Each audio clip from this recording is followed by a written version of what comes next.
क्या आपने कभी सोचा है कि अगर आपके परिवार वाले आपको किसी सार्वजनिक स्थान पर भूल जाए तो क्या होगा? अगर आपको यह सवाल पसंद आया हो तो लाइक करें और भारतीय संस्कृति से जुड़ी और भी अद्भुत कहानियों के लिए चैनल को सब्सक्राइब करें, जो आपके दिल को छू जाएंगी। प्रिया देवी 72 साल की थीं और अपनी भूरी आंखों में मुंबई की धूल भरी सड़कों पर बिताए दशकों का सारा ज्ञान समेटे हुए थीं। हर सुबह वह सूर्योदय से पहले उठतीं, अपनी दादी द्वारा सिखाए गए गुप्त मसालों से चाय बनाती और उस महानगर में जो कभी सोता नहीं था, एक और व्यस्त दिन के लिए अपने परिवार के जागने का धैर्यपूर्वक इंतजार करती। वह कोई साधारण दादी नहीं थी, वह शर्मा परिवार की धड़कन थी, परंपराओं की रक्षक, वह महिला जिसने बड़े शहर की आधुनिक अराजकता के बीच पुश्तैनी रीति रिवाजों की लौ को जीवित रखा। क्रॉफर्ड मार्केट में उसकी दिनचर्या लगभग एक पवित्र अनुष्ठान जैसी थी। वह हर विक्रेता को नाम से जानती थी। उसे ठीक ठीक पता था कि किस स्टॉल पर सबसे अच्छे टमाटर मिलते हैं, सबसे ताजे मसाले कहाँ मिलते हैं और कौन सा व्यापारी बासमती चावल का सबसे अच्छा दाम देता है। दुकानों में लटकी साड़ियों के चटक रंग, अदरक मिले ताजे धनिये की तेज खुशबू, विक्रेताओं द्वारा हिंदी, गुजराती और मराठी में दाम बताने की आवाज, यह सब उसकी दुनिया का हिस्सा था, उसका अपना निजी संसार जहां वह सचमुच घर जैसा महसूस करती थी। उस गुरुवार की सुबह बाजार में रोजाना से भी ज्यादा चहल पहल थी। दिवाली, रोशनी के त्योहार की पूर्व संध्या थी और पूरा मुंबई वासी पारंपरिक मिठाइयों और देवताओं को चढ़ावे की सामग्री खरीदने बाजार में उमड़ पड़ा था। प्रिया दुकानों के बीच धीरे धीरे चल रही थी। उसकी फिरोजी साड़ी हल्के से लहरा रही थी और वह हर प्याज, हर इलायची की फली, हर करी पत्ते को ध्यान से देख रही थी। उसके लिए खरीदारी सिर्फ घर का काम नहीं थी, यह एक कला थी, परंपरा और जरूरत के बीच एक नाजुक नृत्य। उनके बेटे अर्जुन और बहू मीरा बैगों से लदे पारिवारिक उत्सव के लिए पूरी की जाने वाली खरीदारी की अंतहीन सूची को पूरा करने के लिए इधर उधर दौड़ रहे थे। बच्चे, उनके प्यारे पोते पोतियां बड़ों के पैरों के बीच दौड़ रहे थे, बाजार के रंगों और शोर में मग्न, लेकिन घर जाकर अपने वीडियो गेम खेलने के लिए बेताब। आधुनिक जीवन की भागदौड़ ने परिवार को जकड़ लिया था और दिवाली की खरीदारी जैसी पवित्र परंपरा के दौरान भी हर कोई समय के साथ दौड़ता हुआ प्रतीत हो रहा था। फिर वही हुआ। आगे लगने वाले ट्रैफिक जाम और दफ्तर में अभी भी पूरे करने बाकी दर्जनों कामों को लेकर चिंतित अर्जुन ने सबको जल्दी करने के लिए आवाज लगाई। कुछ ही मिनटों में पूरा परिवार कार में ठूंस दिया गया। डिक्की में बैग फूल रहे थे, बच्चे गर्मी की शिकायत कर रहे थे और सभी को उस घुटन भरे शोरगुल वाले बाजार से आखिरकार निकलने की राहत मिली। 20 मिनट बाद जब वे घर पहुंचे तब मीरा ने पिछली सीट की तरफ देखा और उसकी धड़कनें रुक सी गईं। दादी प्रिया कहाँ थीं? इस बीच क्रॉफर्ड मार्केट में प्रिया ठीक उसी जगह खड़ी थी जहां वह परिवार के जाने के समय थी। वह बस कुछ ही कदम दूर एक हरे धनिये के गुच्छे को देखने के लिए भटक गई थी और जब उसने मुड़कर देखा तो वे गायब थे। पहले तो उसे भ्रम हुआ, शायद वे किसी और दुकान पर चले गए थे। फिर चिंता हुई, क्या कुछ हुआ है? और फिर धीरे धीरे यह दर्दनाक एहसास हुआ, वे उसे छोड़े बिना ही चले गए थे। एक पल के लिए प्रिया को लगा जैसे दुनिया घूम गई हो। वह अकेली थी, सैकड़ों लोगों के बीच, फिर भी पूरी तरह से अकेली। उसके पैर हल्के से कांप रहे थे और गिरने से बचने के लिए उसे फलों की रेहड़ी को पकड़े रहना पड़ा। विक्रेता, घनी मूंछों वाला एक युवक, ने तुरंत उसकी निराशा देखी और उसे बैठने के लिए एक प्लास्टिक की कुर्सी दी। यह रवि था जो वहां 10 साल से भी ज्यादा समय से फल बेच रहा था और हमेशा गर्मजोशी से मुस्कुराकर उसका स्वागत करता था। वह बैठ गई, गहरी सांस ली और खुद को उस त्याग के पूरे दर्द को महसूस करने दिया।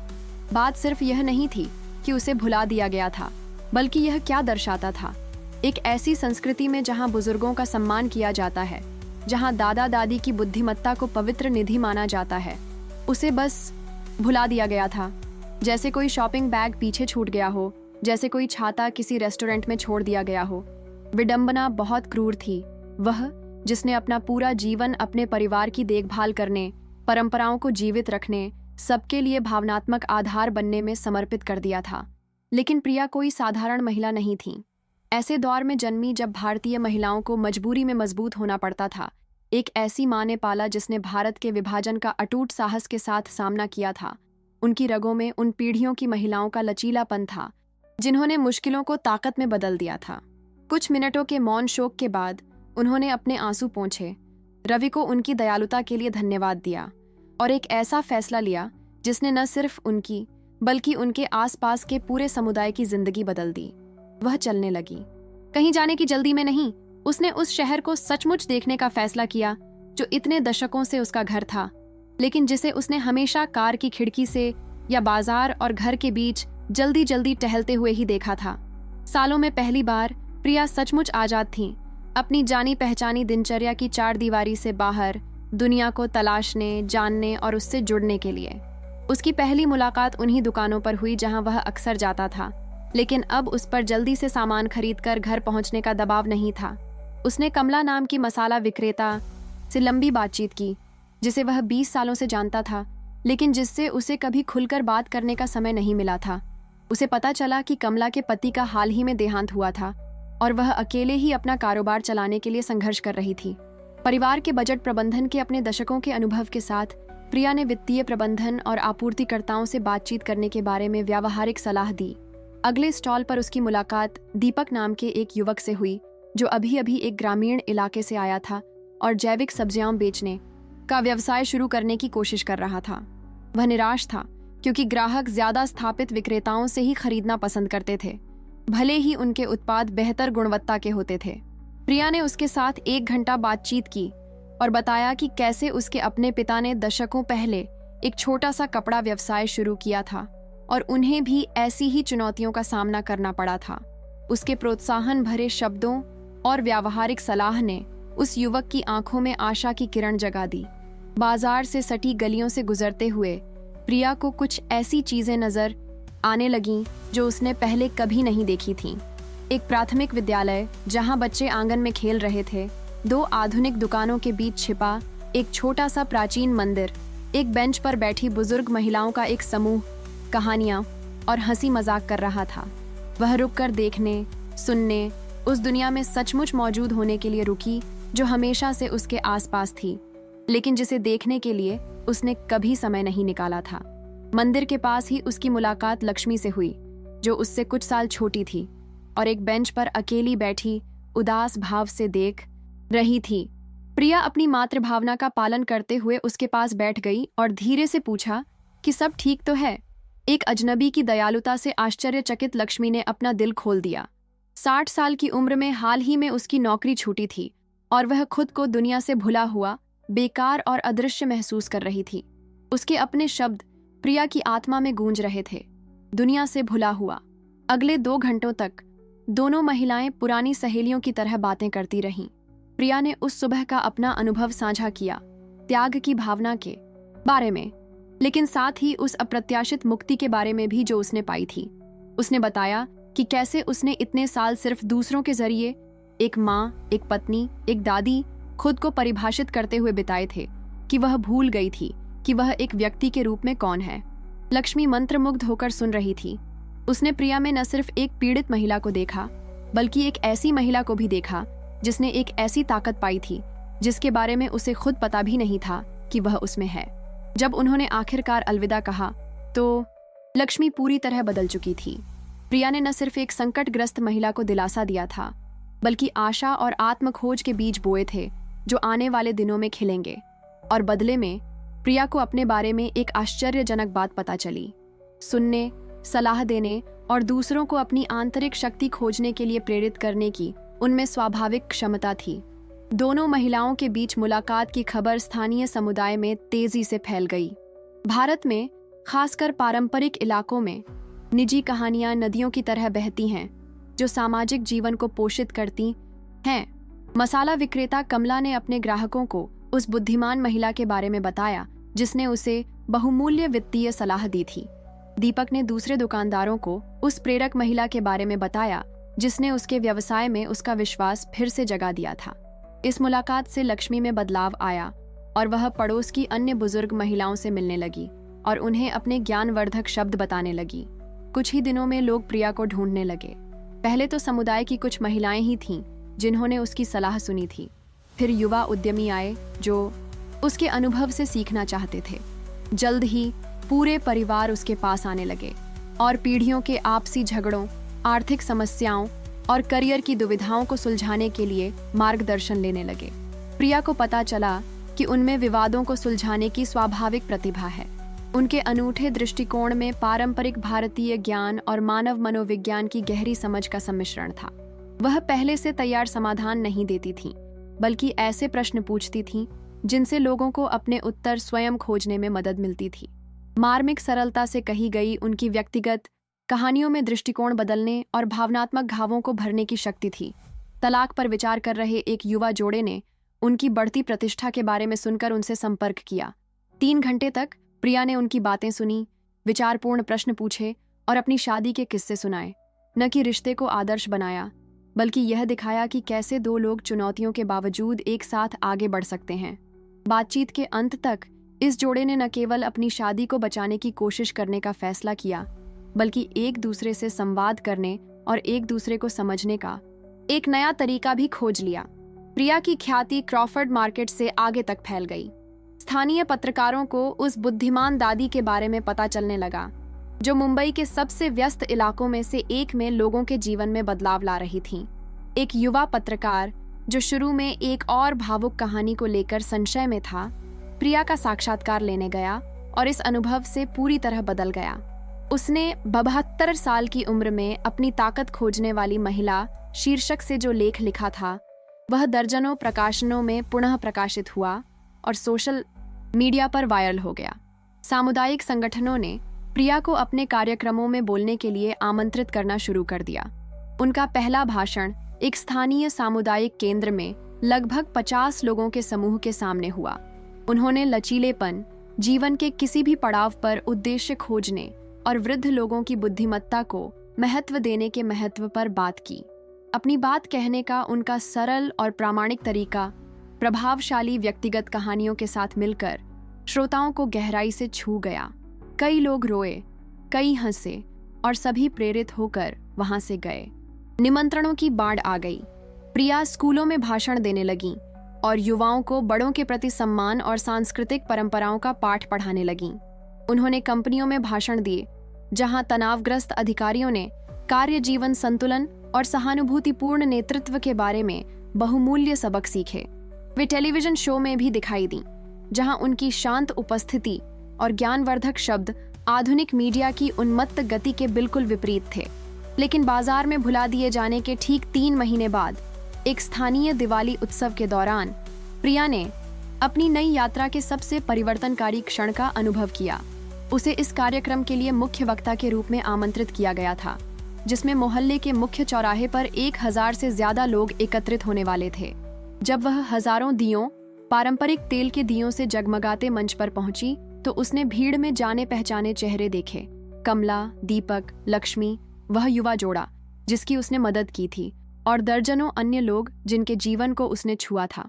उस रात उनकी बातचीत प्रकाश के बारे में थी, न सिर्फ दिवाली मनाने के लिए जलाए गए दियों की भौतिक रोशनी के बारे में, बल्कि उस आंतरिक प्रकाश के बारे में जो हर व्यक्ति अपने भीतर रखता है और जो अक्सर तब तक छिपा रहता है जब तक कि कोई विशेष परिस्थिति उसे प्रकट न कर दे। उन्होंने अपनी कहानी सुनाई, उस सुबह से लेकर जब उन्हें बाजार में भुला दिया गया था, उस पल तक जब उन्हें सैकड़ों लोगों के लिए एक प्रेरणा के रूप में मनाया जाने लगा। उन्होंने शुरुआती त्याग के दर्द को रोमांटिक नहीं बनाया, बल्कि दिखाया कि कैसे वह अनुभव एक ऐसे उद्देश्य की खोज की कुंजी बन गया जिसकी उन्होंने कभी कल्पना भी नहीं की थी। इसी भाषण के दौरान उनका पुत्र अर्जुन भीड़ में प्रकट हुआ। पिछले 3 महीने उसने अपराध बोध और पछतावे की अपनी यात्रा में बिताए थे। जैसे ही उन्हें एहसास हुआ कि वे प्रिया को बाजार में भूल गए हैं, परिवार उसे ढूंढने के लिए बेताब हो गया था। जब वह नहीं मिली तो उन्होंने घंटों सड़कों पर खोजबीन की, पुलिस में रिपोर्ट दर्ज कराई और स्थानीय अखबारों में विज्ञापन दिए। अपराध बोध ने अर्जुन को इतना जकड़ लिया था कि उसे अनिद्रा और अवसाद की समस्या हो गई थी। हफ्तों तक उसने निजी जासूसों को काम पर रखा, इनाम की पेशकश की और शहर के हर अस्पताल और आश्रय गृह का दौरा किया। उसकी पत्नी मीरा हर रात रोती रही और खुद को दोषी मानती रही कि उसे अपनी सास की अनुपस्थिति का पहले पता नहीं चला। बच्चे, जो शुरू में उलझन में थे, जल्द ही पूछने लगे कि दादी कब घर आएंगी, जिससे परिवार का दुहक और गहरा हो गया। स्थानीय अखबार में काम करने वाले एक दोस्त के जरिए ही अर्जुन को पता चला कि उसकी मां न सिर्फ जिंदा और स्वस्थ हैं, बल्कि समुदाय में एक प्रतिष्ठित हस्ती बन गई हैं। पहले तो उसे यकीन ही नहीं हुआ। जिस माँ को वह जानता था वह एक पारंपरिक महिला थीं, जो सिर्फ अपने परिवार के लिए समर्पित थीं और जो बुनियादी ज़रूरतों के अलावा घर से शायद ही कभी बाहर निकलती थीं। वह एक प्रसिद्ध प्रेरक वक्ता कैसे बन सकती थीं?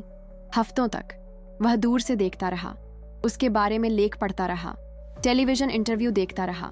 उस माँ की छवि को, जिसे उसने त्याग दिया था, मीडिया में देखी गई उस मजबूत प्रेरक महिला के साथ मिलाने की कोशिश करता रहा। एक तरफ उसे बहुत गर्व महसूस हुआ, उसकी माँ स्थानीय हीरो बन गई थी। दूसरी तरफ उसे गहरी शर्मिंदगी महसूस हुई। उसने यह सब सिर्फ इसलिए हासिल किया था क्योंकि उसने एक बेटे के तौर पर उसे निराश किया था। उस दिवाली की रात जब उसने प्रिया को मंच पर दमकते और दमकते हुए सैकड़ों लोगों को संबोधित करते देखा, जो उसके हर शब्द पर आंस लगाए बैठे थे, तब अर्जुन को आखिरकार समझ आया कि क्या हुआ था। उसकी माँ न सिर्फ परित्याग से उभरी थीं, उन्होंने उस दर्दनाक अनुभव को एक नए जीवन की नींव में बदल दिया था, जो पत्नी और माँ की पारंपरिक भूमिकाओं तक सीमित रहते हुए उनकी कल्पना से कहीं ज्यादा समृद्ध और सार्थक था। जब प्रिया ने अपना भाषण समाप्त किया और उत्साहपूर्ण तालियों के बीच मंच से उतरी, तो उसने देखा कि अर्जुन उसका इंतजार कर रहा है। एक पल के लिए समय थम सा गया। माँ और बेटे ने एक दूसरे की आंखों में देखा और पिछले 3 महीनों का सारा दर्द, अपराध बोध, प्यार और पछतावा बिना शब्दों के ही उनके बीच बह गया। बड़ों से माफी मांगने की भारतीय परंपरा का पालन करते हुए अर्जुन अपनी माँ के चरणों में गिर पड़ा और बचपन से भी ज्यादा रोया।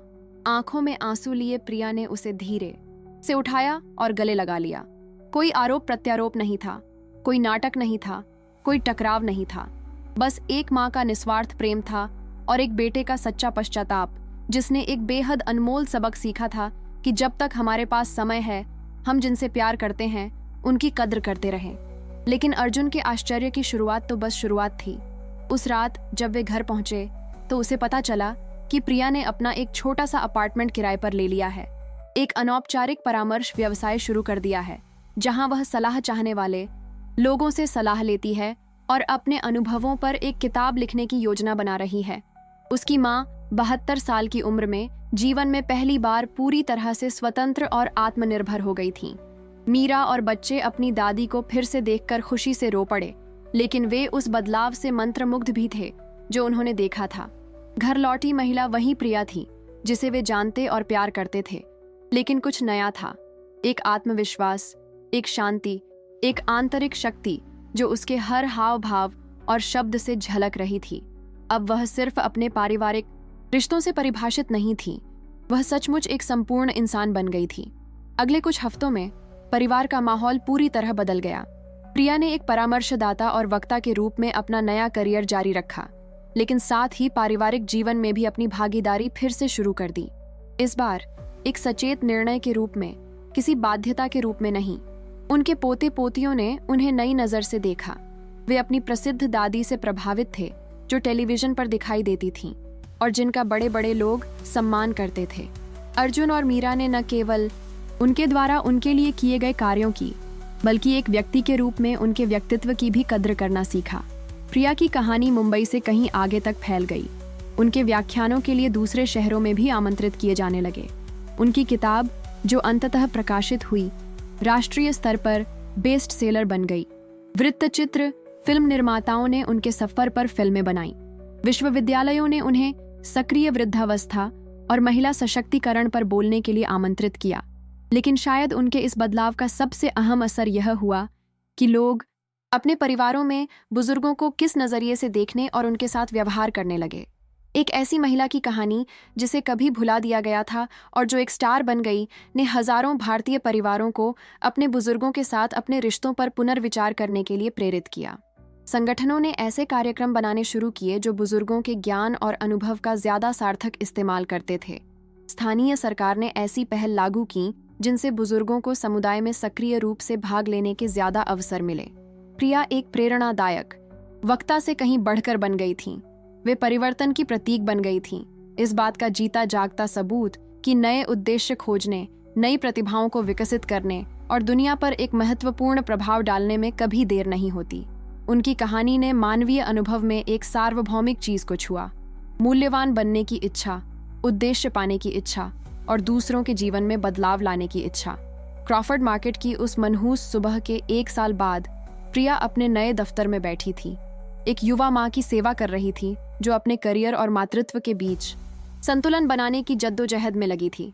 खिड़की से उसे वह बाजार दिखाई दे रहा था जहां से यह सब शुरू हुआ था, और एक पल के लिए उसने खुद को उस असाधारण सफर पर विचार करने का मौका दिया जो उसने अनुभव किया था। उसने उन सभी लोगों के बारे में सोचा जिनकी उसने मदद की थी, जिन लोगों के जीवन को उसने छुआ था और जिन बदलावों को उसने प्रेरित किया था। उसने त्याग के शुरुआती दर्द के बारे में सोचा और कैसे वह अनुभव जीवन का सबसे बड़ा उपहार साबित हुआ जो उसे मिल सकता था। सबसे महत्वपूर्ण बात, उसने सोचा कि कैसे उसकी कहानी ने न केवल उसके अपने जीवन को बदल दिया बल्कि परिवर्तन की लहरें पैदा की जो उसके पूरे समुदाय और उससे आगे तक फैलती रहीं। जब युवा माँ अपनी नियुक्ति से बाहर निकलीं तो राहत और प्रेरणा से भरी प्रिया मन ही मन मुस्कुराईं। 73 साल की उम्र में उन्हें आखिरकार अपना असली मकसद मिल गया था। यह सिर्फ एक माँ, एक पत्नी या एक दादी बनना नहीं था। हालांकि उन्होंने ये सब काम खुशी खुशी किए। उनका मकसद पीढ़ियों के बीच एक सेतु बनना, ज्ञान और प्रेरणा का स्रोत बनना और इस बात का जीता जागता सबूत बनना था कि जिंदगी किसी भी उम्र में नए सिरे से शुरू हो सकती है। उनकी कहानी शहर में एक किंवदंती बन गई थी जिसे घरों, मंदिरों, स्कूलों और सामुदायिक केंद्रों में बार बार सुनाया जाता था। बच्चे अपनी भूली बिसरी दादी के बारे में सुनते हुए बड़े हुए जो एक स्टार बन गईं। युवा वयस्क उनके साहस से प्रेरित होकर अपने जीवन में बदलाव लाए। अधेड़ उम्र के लोगों को उम्मीद जगी कि उनके सबसे अच्छे दिन अब भी आने बाकी हैं, और अन्य वरिष्ठ नागरिकों को यह एहसास हुआ कि बुढ़ापा अंत नहीं बल्कि एक नई शुरुआत हो सकता है। प्रिया के परिवर्तन ने मानव स्वभाव के बारे में एक गहरी बात साबित कर दी कि हर व्यक्ति के भीतर, चाहे उसकी उम्र, परिस्थितियां या स्पष्ट सीमाएं कुछ भी हों, एक अछूती क्षमता छिपी होती है जो खिलने के लिए सही अवसर की प्रतीक्षा कर रही होती है। कभी कभी यह अवसर त्रासदी, परित्याग या हानि के रूप में सामने आता है, लेकिन जो लोग अज्ञात को स्वीकार करने और अपनी आंतरिक शक्ति पर भरोसा करने का साहस रखते हैं, उनके लिए सबसे दर्दनाक अनुभव भी एक ऐसे जीवन का उत्प्रेरक बन सकते हैं जो उनके सपनों से भी अधिक समृद्ध, अधिक सार्थक और प्रभावशाली हो। आज जब भी आप अपने परिवार में, सड़क पर या अपने समुदाय में किसी बुजुर्ग को देखें तो प्रिया की कहानी याद करें। याद रखें कि हर झुर्री एक कहानी कहती है, हर सफेद बाल ज्ञान का भंडार है, हर अनुभवी आंखों ने ऐसे बदलाव देखे हैं जो पीढ़ियों को प्रेरित कर सकते हैं। अपने आसपास के जीवंत खजानों को भुलाए या कम करके न आंखें, क्योंकि शायद उस साधारण से दिखने वाले व्यक्ति के भीतर एक सितारा चमकने का इंतजार कर रहा है, एक कहानी प्रेरित करने का इंतजार कर रही है। एक शक्ति न केवल एक जीवन बल्कि एक पूरे समुदाय को बदलने का इंतजार कर रही है। और अगर इस कहानी ने आपको छुआ है, अगर इसने आपके दिल में अपने जीवन में बुजुर्गों के प्रति अपने नजरिए और उनके साथ व्यवहार के बारे में कुछ जगाया है, तो प्रिया का मिशन आपके माध्यम से जीवित है। इस विचार को साझा करें, अपने आसपास के बुजुर्गों को महत्व दें और हमेशा याद रखें, यह जानने में कभी देर नहीं होती कि आप अपनी कल्पना से कहीं ज्यादा सक्षम हैं।